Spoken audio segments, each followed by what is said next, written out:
First of all, I think we're all going to remember the day that everything stopped.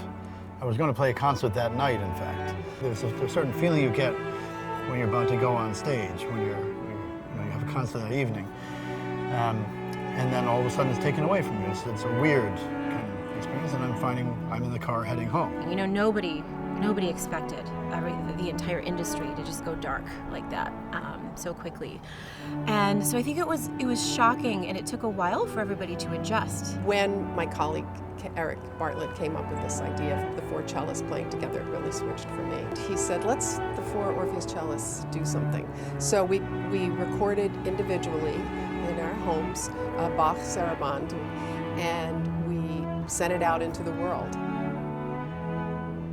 It created solace for me as a player, and I think it sent some solace into the world at a time that it was really needed. There was a lot of creativity that actually came out of this period, out of a necessity for us to just keep creating. We were forced to go virtual. Through that, we actually not only reached our local audiences, which we usually do, we reached a global audience. We had some projects where we had basically the whole orchestra doing a video montage. We each recorded at home on our own, and then a videographer put it together, and so we were able to see that end result. We were all playing a piece that Orpheus plays a lot. It was the Bartok Romanian dances, and it's a piece that we love and we tour with a lot, and so to be able to revisit that piece even from far away felt really good. Our Access Orpheus is a program that targets students, kids K through 12, and we moved it online too. We gave them access to all our programs that we stream.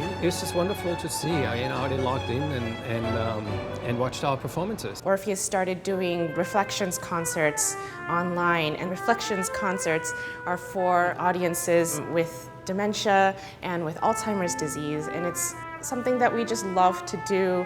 And we were at first, wondering, what's going to happen with those concerts, because we couldn't do them live. But the staff was able to figure out a way for us to do them virtually. And that was, I have to say, just one of the most rewarding things that I took part in over this year. Orpheus was really good about creating other opportunities. In the fall, we were in Morristown doing a couple of outdoor concerts. This wonderful new venue created by the Morris Museum in Morristown on the top level of a parking garage. We did a big Beethoven Egmont project. We recorded that in a park. That was a tremendous experience. We worked with Lev Schreiber. He did the narration for this big Beethoven piece. So Goethe poetry, that was very exciting, very successful. Egmont performance was the first time for me, was together with my colleagues, just so invigorating.